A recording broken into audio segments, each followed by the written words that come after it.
Bonsoir tout le monde, bonsoir madame. Il y a juste une madame que je vois en arrière, messieurs, puis madame la conseillère et messieurs les conseillers. Madame Joubert, madame la greffière également. On va débuter par l'ordre du jour, monsieur Leboeuf. L'ordre du jour, ce soir, on porte juste 5 points. Premièrement, état de la situation sur le quai de Percé, une information du monsieur le maire. 2. Soumission des appels d'offres, aménagement de 2 débarcadères pour les autocars à Percé. 3. Soumission, appel d'offres, agrandissement et réfection de la toiture des casernes de pompiers, Barachois et Cap d'Espoir. 4. Adoption du règlement 454-2013, décrétant une dépense et un emprunt pour l'exécution des travaux d'agrandissement et de réfection de la toiture des casernes de Barachois et Cap d'Espoir, comme mentionné au point 3. 5. Recommandation du comité de sélection pour le poste saisonnier de journalier préposé aux parcs et jardins. On a les recommandations pour un engagement. Période de questions par la suite. Bon, dans un premier temps, on va faire l'état de la situation du quai de Percé. Comme vous le savez, le quai est ouvert par Pêche Océan. Il y a une tolérance qui se fait sur le quai pour laisser les piétons passer, pour aussi laisser les bateaux accoster sur le côté est du quai, soit le côté du rocher. Nous, on continue toujours nos négociations et aujourd'hui, on a su que les soumissions pour les réparations temporaires devaient prendre fin cet après-midi. Ces soumissions-là, suite à l'appel d'offres qui a été fait sur invitation, vont être étudiées demain ou jeudi et vendredi. Et les travaux devront ou pourront débuter soit en fin de semaine, soit au plus tard lundi prochain. Les travaux, c'est pas majeur comme travaux dans un premier temps. Il s'agit de consolider les pales planches et d'injecter du béton à l'intérieur des dalles de ciment qui sont problématiques.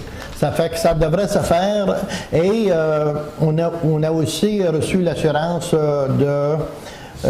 du directeur de Pêche Océan que pour la première partie, quand les travaux vont se faire sur les pales blanches, la circulation va pouvoir se faire en alternance sans trop de problèmes et ils vont tenter d'éviter le plus possible les délais pour faire les percées dans le ciment pour faire en sorte que la circulation et que les bateaux puissent continuer à œuvrer le plus tôt possible.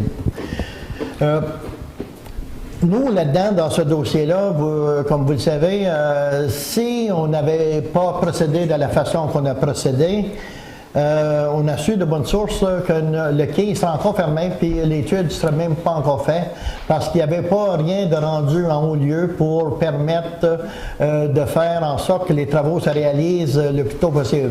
Ça fait que l'action qu'on a dû prendre dans ce dossier-là, c'est une action qu'on a bien fait de prendre. Sans ça, là, on sera encore en train de regarder la barrière et son installation.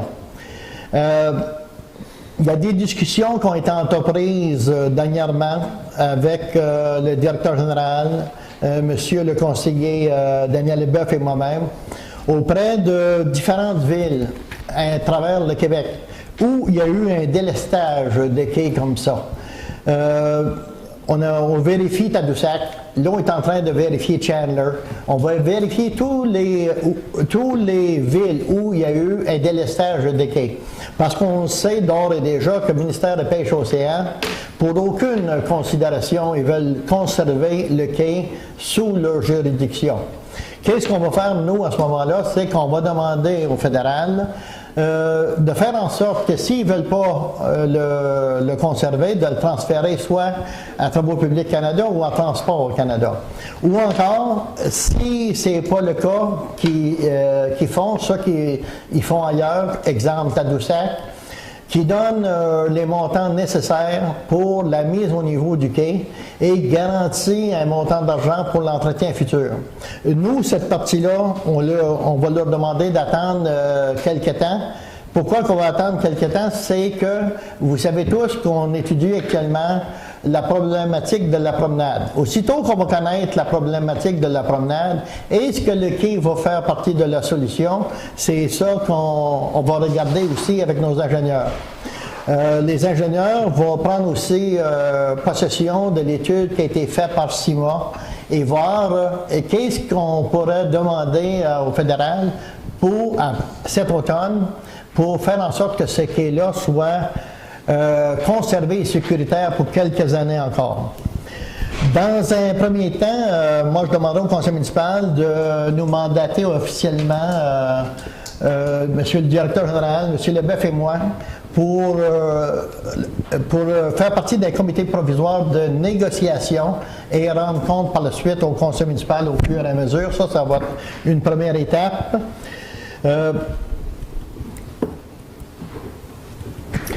Par la suite, nous, on va préparer une résolution qui va être transmise la semaine prochaine au fédéral, à toutes les instances du fédéral, tous les députés du fédéral, que ce soit Maxime Bernier qui est au développement du tourisme, Denis Lebel qui est au développement économique du Canada, et on va faire en sorte, on va essayer de leur vendre l'idée que ce quai-là est primordial pour la survie de Percé, puis on leur demande de faire ce qu'ils ont à faire, d'agir en bon père de famille et conserver le quai et de l'entretenir. Sinon, ben, c'est là que les négociations vont commencer.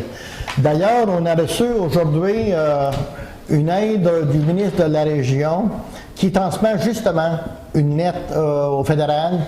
Puis cette lettre-là va aller peut-être dans le sens que nous, on va faire la résolution. Puis je demande à M. Leboeuf d'en faire le lecture, s'il vous plaît. C'est une lettre adressée à M. Maxime Bernier, ministre d'État, Petite Entreprise et Tourisme à la Chambre des communes. Monsieur le ministre, cette lettre a pour but de vous demander d'intervenir rapidement dans le dossier du quai de Percé. Le 1er mai dernier, le ministère des Pêches et des Océans procédait à une fermeture préventive du quai en raison des risques associés à la structure de l'infrastructure. Depuis le député Philippe Toon, la MRC du Rocher-Percé, la ville de Percé, les intervenants touristiques de la région ont tous exprimé leur vive inquiétude face à cette situation, extrêmement inquiétante pour l'industrie touristique gaspésienne. Par ailleurs, l'Assemblée nationale du Québec a adopté une motion unanime le 8 mai dernier demandant au gouvernement fédéral d'intervenir rapidement afin de rouvrir le quai et effectuer les réparations nécessaires à la sécurité des usagers. Vous n'êtes pas sans savoir que Percé est le poumon touristique de la région de la Gaspésie, une icône reconnue au niveau international et un produit d'appel incomparable dans l'Est du Québec et du Canada. Plus de 400 000 touristes se rendent sur le quai chaque année. Plusieurs bateaux de croisière se servent de l'infrastructure pour embarquer des milliers de touristes qui veulent voir de plus près le Rocher-Percé ou observer sur place l'impressionnante colonie de foule-bassin de l'île Bonaventure. Les actions posées par le ministère de Pêche et Océans ont failli avoir des conséquences dramatiques sur l'industrie touristique gaspésienne et sur les retombées économiques qui en découlent.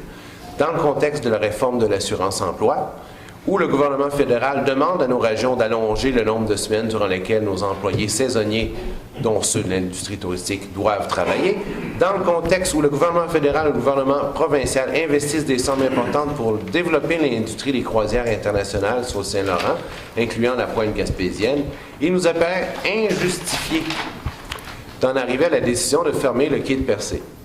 D'autant plus que la Ville avait indiqué le problème depuis plusieurs années au gouvernement fédéral. C'est pour ces raisons que je demande à vous et à votre collègue ministre des Pêches et Océans de prendre les actions nécessaires afin de remettre à niveau le quai de Percé et de reconnaître le caractère exceptionnel de cette infrastructure pour l'industrie maritime et touristique de la Gaspésie.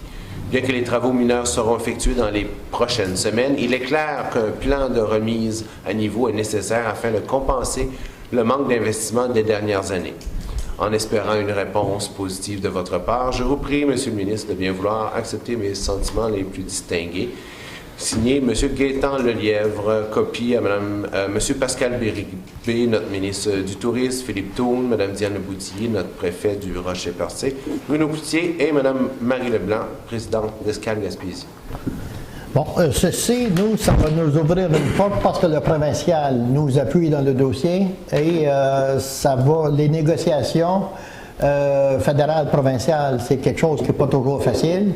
On a eu la preuve aujourd'hui en négociant avec la ville, en s'informant avec la ville de Tadoussac. La ville de Tadoussac, pour aller chercher les argents nécessaires à la réfection du quai, ils ont entamé les procédures en 1995, puis ça a abouti le 1er avril 2012. Ça veut dire que ça a pris un bon délai. Ça fait que nous, on n'espère pas ce délai-là parce que s'il y a des montants d'argent qui sont là pour nous aider à faire la transition, actuellement, il y a des gens de Chandler qui sont là. Je sais que ces travaux, vous fonctionnez avec travaux publics, pas travaux publics, Transport Canada. Il y a des négociations qui sont en cours. Nous, on va essayer de vérifier, comme on le disait tantôt, comment ça se passe ailleurs. Puis c'est sûr qu'on acceptera moins de ça qu'ils vont obtenir ailleurs. Vous savez d'ores et déjà que la municipalité, dans le contexte actuel, n'aura jamais les moyens et n'aura pas les capacités financières de gérer et d'opérer un quai si le fédéral ne nous accompagne pas. Ça, c'est presque, c'est essentiel que les argents viennent de plus haut. Il reste quand même que l'impact des 500 000 visiteurs qui passent sur le quai à Percé, l'impact du tourisme, il y a des taxes qui se répandent un peu partout, que ce soit au provincial et au fédéral, et c'est la moindre des choses que le fédéral paye sa juste part pour les retombées économiques que le tourisme apporte. Fait que nous, là-dedans, dans ce dossier-là, on fait le suivi, on continue de faire le suivi, puis soyez assurés d'une chose, au fur et à mesure qu'il va y avoir des informations qui vont sortir du dossier, puis tous les usagers éventuellement vont être consultés comment on va fonctionner dans le dossier. Puis nous, cet été, on espère avoir la paix pour cet été avec les quais. On l'a dit, je l'ai répété aujourd'hui en entrevue encore, on veut que les touristes qui viennent nous voir se sentent en sécurité. Ils vont pouvoir emprunter un quai sécuritaire. Puis l'automne prochain, ça sera d'autres formes de négociation. Mais nous, ce qu'on demande, c'est toujours à ces ministères-là, laissez-nous le temps de faire nos études sur les promenades, sur la protection des berges, puis peut-être qu'éventuellement le quai va faire partie de la solution, puis on l'espère pour tout le monde. Puis pour nous, le quai, c'est vital pour notre industrie, puis on y tient, puis on va travailler très fort pour faire le suivi de tout ça. Bon, ça va pour le quai pour le moment. Si vous voulez, on va passer, M. Caron. Monsieur le maire, proposeur. Ah oui, le proposeur pour le comité provisoire. On va faire la proposition, ça. Alex Dubé. Puis la semaine prochaine, on va vous déposer, à ceux qui vont être ici, on va vous faire lecture de la résolution qu'on va transmettre à tous les organismes gouvernementaux, fédéraux surtout. Tous les ministères impliqués, et à M. Harper, voyons aux oppositions officielles du gouvernement fédéral. Soumission appel d'offres, aménagement de 2 débarcadères pour autocar à Percé, M. Caron. Bon, mercredi dernier, nous avons ouvert des soumissions, en fait une soumission pour l'aménagement de 2 débarcadères en face et à côté du bureau d'accueil touristique. Une seule soumission, une compagnie de Québec, SAO Construction. Le prix est plus élevé que nos estimés d'environ 50 000. Comme il y a seulement une soumission, nous avons légalement le droit de négocier avec cette compagnie. Des négociations sont présentement en cours. Je vous demanderai de reporter ce point-là jusqu'à la prochaine séance du Conseil qui va être en début juin pour prendre décision. Reporter au 3 juin? 3 Oui. juin? 4 juin. 4 juin. Pas besoin de proposition pour ça, Mme Goulard? Non. Point reporté. Reporter? Reporter, M. Blanc. Soumission appel d'offres, agrandissement et réfection de la toiture de caserne de pompiers de Barochois et de Cap-de-Soir. Bon, mercredi passé aussi, nous avons ouvert ces soumissions. 3 soumissions conformes. La plus basse conforme est celle de MFT et Fils Incorporés au montant de 258 400 $, taxes incluses. Nos professionnels responsables du projet ont fait l'analyse de conformité. C'est une soumission qui est conforme, légèrement supérieure d'environ 7 % à notre estimé. On vous recommande d'accepter la plus basse soumission conforme, celle de MFT et Fils Incorporés. Est-ce qu'il y a une proposition? Madame Anita Collin. Et les travaux devront débuter quand, M. Caron? Quand le règlement d'emprunt du point suivant va être adopté. OK. C'est ça, il faut spécifier dans la résolution que le contrat est accordé conditionnellement aux approbations à recevoir pour le règlement d'emprunt. Ça va. Très important. Et une proposition, Mme Anita Collin. Adoption du règlement numéro 454-2013 décrétant une dépense et un emprunt pour, justement pour ça, Oui. l'exécution des travaux d'agrandissement et de réfection de la toiture des casernes de Barachois et des Cap de Soir. M. Donald Réal. Règlement numéro 454.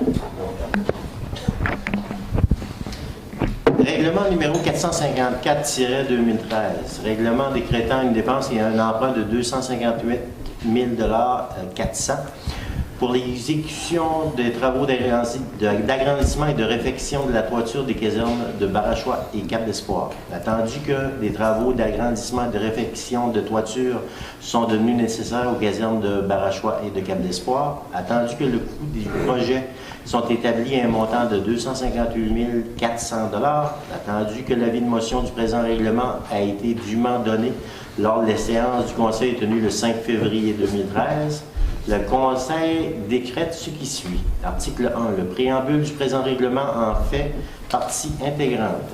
Article 2. Le Conseil est autorisé à effectuer des travaux d'agrandissement et de réfection de la toiture des casernes de Barachois et de Cap d'Espoir selon les plans et devis préparés par Vachon et Roy Architectes, portant le numéro 12-165 en date du 22 avril 2013 et par Quattro Consultants Incorporés portant le numéro KWA-13-024 en date du 24 avril 2013 et la soumission de MFT et Fils Incorporés en date du 16 mai 2013 au montant de 258 400, lesquels font partie intégrante du présent règlement comme annexe A et B. Article 3. Le Conseil est autorisé à dépenser une somme de 258 400 pour les fins du présent règlement. Article 4. En fin d'acquitter les dépenses prévues par le présent règlement, le Conseil est autorisé à emprunter une somme de 258 400 sur une période de 10 ans. Article 5. Pour pourvoir aux dépenses engagées relativement aux intérêts ou au remboursement en capital des échéances annuelles de l'emprunt, il est par le présent règlement imposé et il sera prélevé annuellement durant le terme de l'emprunt sur tous les immeubles imposables situés sur le territoire de la ville de Percé une taxe spéciale à un taux suffisant d'après leur valeur telle qu'elle apparaît en rôle d'évaluation en vigueur chaque année. Article 6. S'il advient que le montant d'une affectation autorisée par le présent règlement est plus élevé que le montant effectivement dépensé en rapport avec cette affectation, le Conseil est autorisé à faire emploi de cet excédent pour payer toute autre dépense décrétée par le présent règlement et pour laquelle l'affectation s'avérerait insuffisante. Article 7. Le Conseil affecte à la réduction de l'emprunt décrété par le présent règlement toute contribution ou subvention pouvant lui être versée pour le paiement d'une partie ou de la totalité de la dépense décrétée par le présent règlement. Le Conseil affecte également au paiement d'une partie ou de la totalité de services de la dette toute subvention payable sur plusieurs années. Le terme de remboursement de l'emprunt correspondant au montant de la subvention sera ajusté automatiquement à la période fixée pour le versement de la subvention lorsqu'il s'agit d'une diminution du terme décrété au présent règlement. Article 8. Le présent règlement entre en vigueur conformément à la loi adoptée à Percé le 22 mai 2013. Renaud Cloutier. Ça va, monsieur? Je vous en fais la proposition, monsieur? Oui. Oui, allez-y, monsieur. J'ai compris qu'il y avait une taxe spéciale. Quand on parle de taxe spéciale, on en parle toujours dans un règlement. Cette taxe spéciale-là, ça ne sera pas... c'est à même la taxe foncière. Ça va remplacer une taxe qui s'élimine, qui va être remplacée par celle-là. Normalement, là, il n'y aura pas de hausse de taxe par rapport à ça. C'est pas genre comme exemple comme l'eau potable. Non, non, absolument pas. Ça fait partie de la taxe foncière. Mais il faut que tu l'indiques. Si ta taxe foncière est une pièce 41, à l'intérieur d'une pièce 41, il va peut-être avoir 2 cents qui vont aller pour ça. Mais il n'y aura pas de hausse de taxes prévue pour ça. Comme on l'a expliqué déjà, c'est parce qu'il y a des règlements qui s'éliminent et celui-là va être remplacé, le service de dette va être remplacé par celui-là. Ça ne représente pas nécessairement une augmentation de taxes, tout dépendant de comment tu fais. Absolument. Pour tous les projets d'ailleurs que la Ville va de l'avant, comme on l'a dit l'autre jour, il ne devrait pas avoir d'augmentation de taxes parce qu'on va avoir des compensations soit par des réductions sur le service de dette ou par d'autres sources de financement. En passant, le camion, vous le voyez, un des camions, il est dehors, là. Il y en a un deuxième semblable, c'est des camions tout neufs qui vont être installés, un à Cap-de-Sport puis un à Barachois. Il y a une proposition. Si vous pouvez me permettre, M. le maire, ce règlement-là est assujetti à la procédure d'approbation auprès des personnes habiles à voter et ont le droit d'être inscrites sur la liste électorale, la liste référendaire. Donc, il va y avoir un avis qui va être publié la semaine prochaine. La tenue de registre sera la même journée que la séance du Conseil, le 4 juin, de 9h à 19h. Selon les formalités habituelles, là. C'est ça. Bon, maintenant, on s'en va. L'été est arrivé. On est arrivé à un poste de journalier Parc et Jardin. Préposé de Parc et Jardin, nouveau poste qui a été très populaire. Nous avons eu 15 candidatures. 8 personnes ont été convoquées à l'entrevue. De ces 4 personnes, 4 se sont démarquées par une pertinence de travail, une expérience de travail pertinente. De ces 4, 2 se sont démarqués par leur connaissance en horticulture et par leur expérience. Suis la musique. Il faut que je suive la musique. Des 2 candidats qui sont plus démarqués, une candidate, parce qu'il y avait aussi des madames qui faisaient partie des 15 candidats. Une avait plus de connaissances, l'autre avait plus de polyvalence. Considérons que la polyvalence est une excellente qualité dans une équipe de travail. De plus, cette personne a déjà travaillé pour la Ville. Nous avons eu une excellente expérience avec ce candidat. Pour ces motifs, le comité de sélection recommande l'engagement de M. Éric Atotte. Est-ce qu'il y a une proposition? Je le propose. Monsieur Daniel Leroy, c'est pour une période de 14 semaines, je pense. 14 semaines. Selon les salaires établis par la Convention collective. Exactement. C'est ça? Moi, j'avais une question à poser au directeur. Est-ce que les 3 autres personnes restent dans le comité comme quoi, s'il arrive quelque chose, ils peuvent... Oui. Bon, maintenant, on est arrivé à la période de questions. Comme la réunion, c'était une réunion d'ajournement, pas tellement longue ce soir, c'était ces points-là qui étaient les plus importants.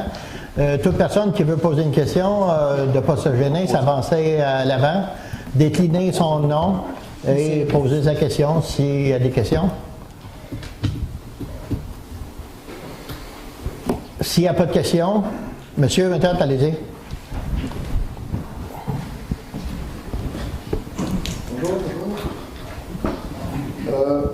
Ça a été bien pour le coup du quai, là, tout ça, là. Ça va fonctionner. Je me demandais s'il y avait une possibilité de faire une petite publicité rapide, parce que j'ai eu un courriel, moi, cette semaine, de quelqu'un qui ne sait même pas encore si le quai est ouvert. Et si lui, il ne sait pas, il y en a plein d'autres qui ne savent pas. Le Bureau d'information touristique va émettre des communiqués. Je pense que l'Office de tourisme va faire la même chose.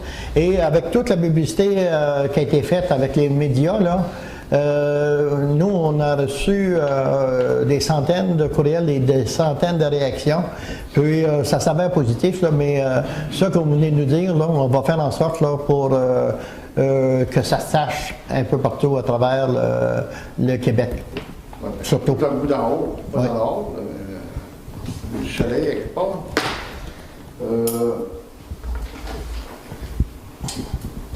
Pour vous, monsieur le maire et tout le monde ici, qu'est-ce qui est primordial? Le quai, le géoparc, c'est quoi qui est plus important? C'est une question qui est drôle, mais... Ben, qu'est-ce qui est plus important? Qu'est-ce qui est plus important? Il y a une chose qui est très importante. La promenade, premièrement, pour sauver l'arrondissement naturel. Le quai qui est le lieu économique de Percé. Le géoparc, c'est une chose qui va faire en sorte d'apporter et consolider l'industrie touristique à Percé, éventuellement. Et tout est important à Percé. Si on peut prolonger la saison de 5, 6, 7, 8, 9 semaines, ben, tout le monde va être gagnant-gagnant. Mais à Percé, il ne faut rien négliger. C'est comme pareil partout à travers la Gaspésie maintenant. Il y a tellement d'endroits touristiques à visiter, il y a tellement de concurrence qu'il faut aller de l'avant, puis pour toujours innover. Et je pense que le géoparc fait partie des innovations à venir à Percé. Parce que souvent, quand on demande trop, quand on demande d'une main, on demande l'autre main, on en met en plus. C'est ça qui. Parce que là, on demande d'un côté si on dirait que le côté provincial est bien boulant dans le nez. Le géoparc. S'il en donnait autant pour le quai que le reste, parce que selon moi, c'est le quai pour s'en avoir. Et puis là, comme groupe, puis M. Caron, vous faites plus partie de cette organisation-là, qui va tenir au courant, qui on va aller voir, qui on va blâmer ou au pire aller pour ce qui va se passer dans le futur. Dans quoi ça, monsieur? Le géoparc, c'est sûr que le géoparc, il va avoir un suivi qui va être fait. Il va toujours avoir des membres du conseil qui vont être consultés, puis il va y avoir un suivi qui va être fait en même temps par le conseil municipal. Même si le géoparc, c'est une entité qui est complètement distincte de la ville de Percé, parce qu'ils vont devoir, à un moment donné, négocier avec la ville pour l'acquisition de terrain, pour des négociations. Il n'y a rien qui va se faire de façon indépendante sur un bord ou sur l'autre. C'est là le problème. Pour moi, c'est de la truc. J'imagine que c'est pareil pour bien du monde. Si on connaissait seulement les gens qui font partie de tous ces comités-là, c'est déjà beaucoup. C'est pas la première fois qu'on demande. Il y a des réunions qui se tiennent. Il n'y a pas de citoyens qui est invité. C'est un petit club fermé. Là, et puis c'est bien commun, ça. Là. Je sais pas, on demanderait un peu plus de transparence. Puis nous, on va voir ce qui se passe. On va faire le message. Éventuellement, il devrait y avoir des communiqués, il devrait y avoir des réunions d'information qui vont se faire. C'est parce que je pense pas que c'est un cercle fermé, là, parce que tout le monde a tout avantage à travailler ensemble. C'est un dossier qui devrait être collectif éventuellement. Là. Si ça ne devient pas un dossier collectif, on va manquer de bateau tout le monde. Absolument. Moi, je ne donnerais pas dans une caisse que je ne sais pas où va avoir. Si on n'explique pas, ça va être valeur, je ferme la porte. Et puis si c'est pareil pour tout le monde, ben, c'est bon que ça ne va pas. Merci, M. Joseph. Est-ce qu'il y a d'autres questions? Monsieur Jean-Philippe Chartrand. Allez-y, M. Chartrand. Bonsoir tout le monde. Ce soir, je tiens à informer, à annoncer que je parle à mon nom personnel. Je ne représente aucune organisation, je ne suis pas porte-parole pour personne. Citoyen de Cap d'Espoir, du rang 2. J'ai décidé de sortir de mon rang à ce soir parce que j'ai vu cette semaine la retransmission du conseil municipal du début du mois. J'ai été choqué, surpris par des chiffres que j'ai entendus, puis je voulais questionner le directeur général sur ce qui a été abordé à la dernière séance, le coût qu'a coûté toutes les interventions à la ville de Percé des citoyens vigilants.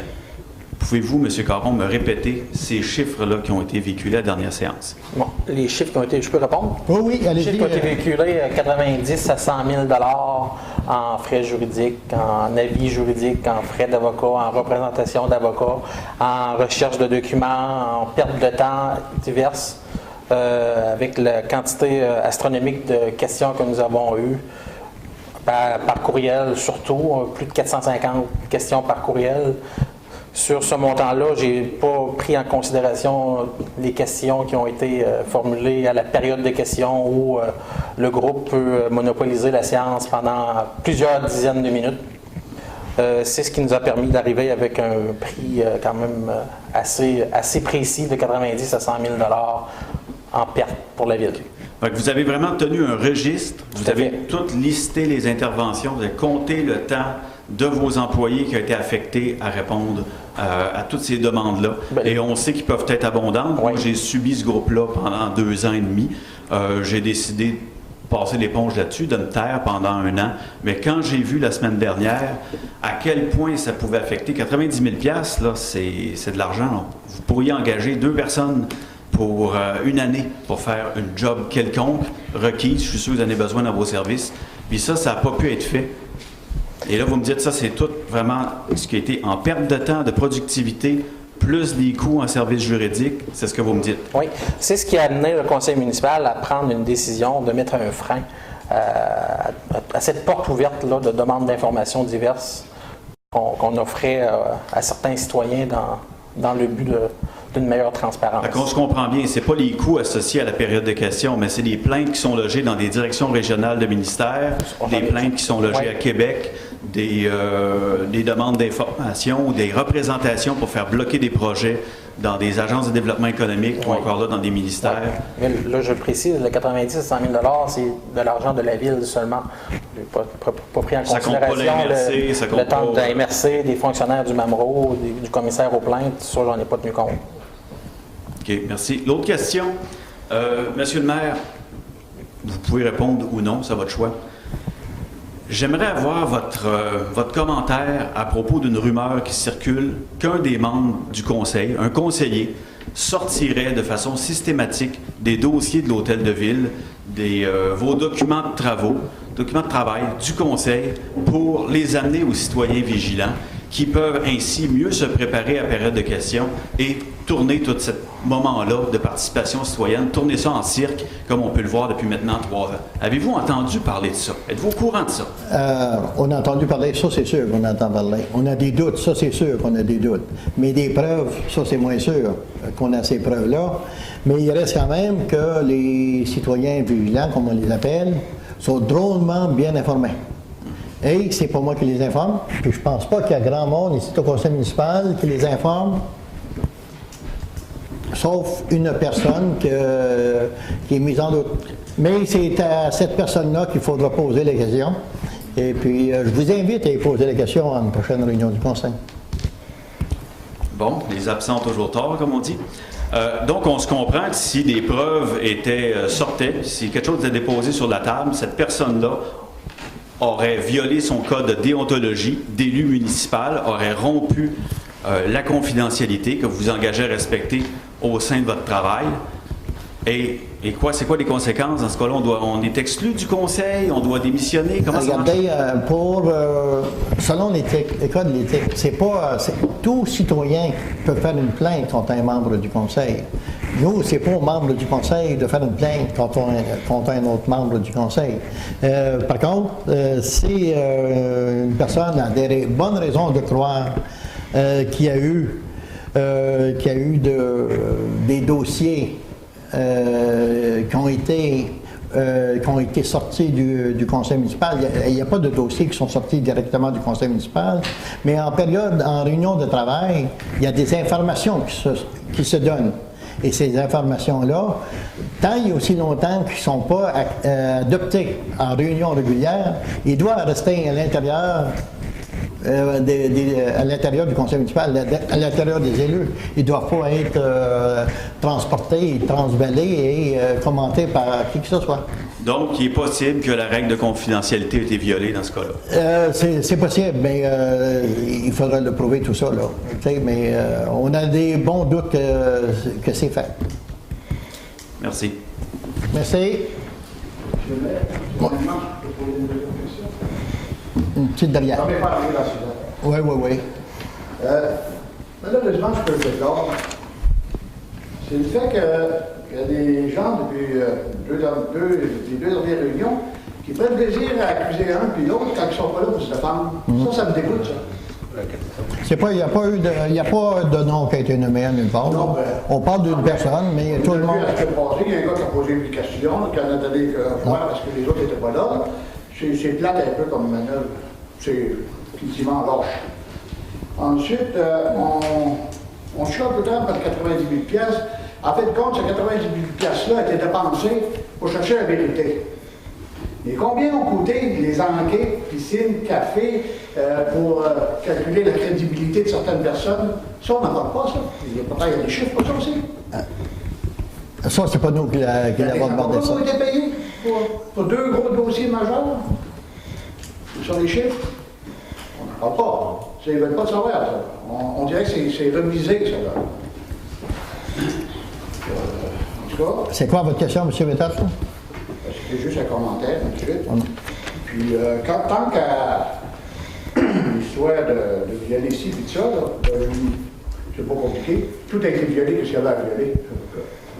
Merci, monsieur. Est-ce qu'il y a d'autres questions?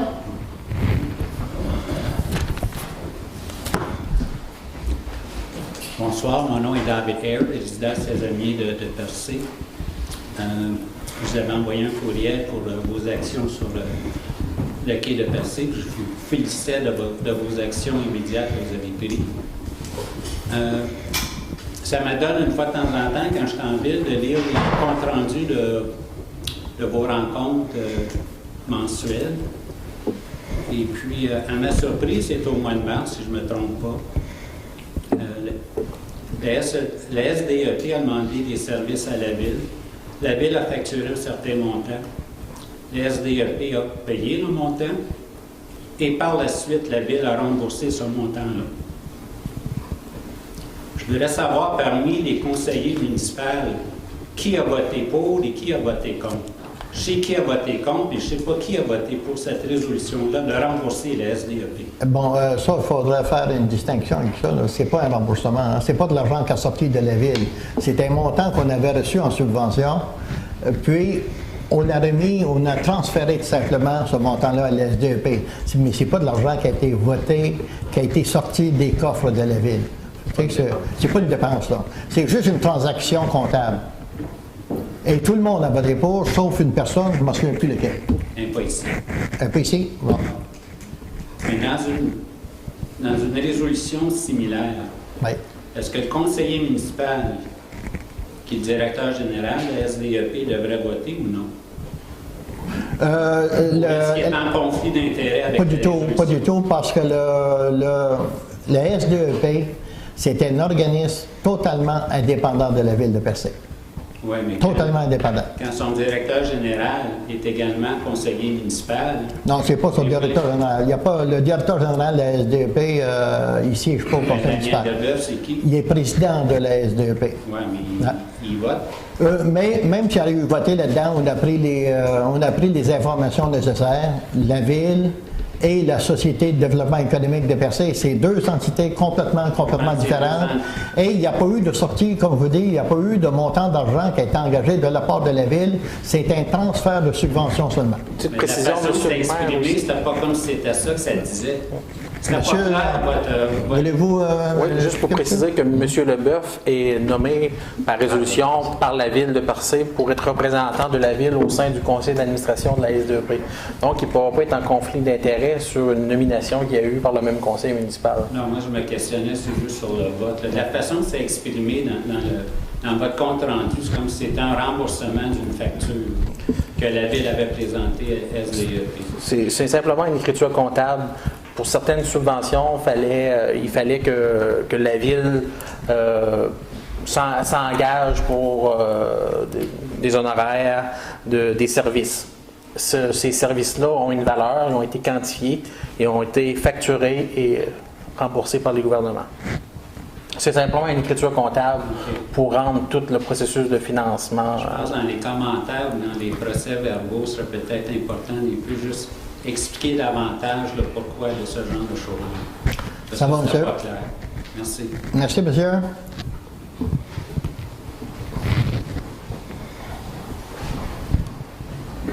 Bonsoir, Jean-François Gagné. Juste pour m'assurer que l'ensemble, que tous les membres du conseil comprennent bien c'est quoi le géoparc. Juste être sûr que vous savez exactement c'est quoi. Donc, ma question, c'est est-ce que vous savez que le géoparc, c'est une coopérative, que contrairement à d'autres organisations dans la ville, c'est pas une secte, on ne fonctionne pas sur le système de secte, on est une coopérative, on est des coopérants qui s'associent ensemble des gens, des commerces qui décident d'investir dans leur développement économique. On est ouvert, on est en recrutement, donc on est ouvert à d'autres commerces, d'autres commerçants, d'autres qui sont prêts aussi à investir dans leur développement. Donc, c'est rien de fermé. Puis si des gens ont besoin de plus d'informations, l'adresse c'est le 250, la case postale 250 à Percé. Il n'y a pas de problème, on va répondre aux questions. On est très ouvert à des nouveaux investisseurs. Merci. S'il n'y a pas d'autres questions, la prochaine réunion, c'est la réunion régulière, c'est le 3 juin prochain. Venez nous voir, ça nous fait plaisir. On est là pour travailler avec vous autres. Puis, il va être question encore du quai le 3. Puis on espère que tout va bien fonctionner sur ce côté-là. Et à tous les intervenants touristiques, on vous souhaite une bonne saison touristique. Merci, bonsoir.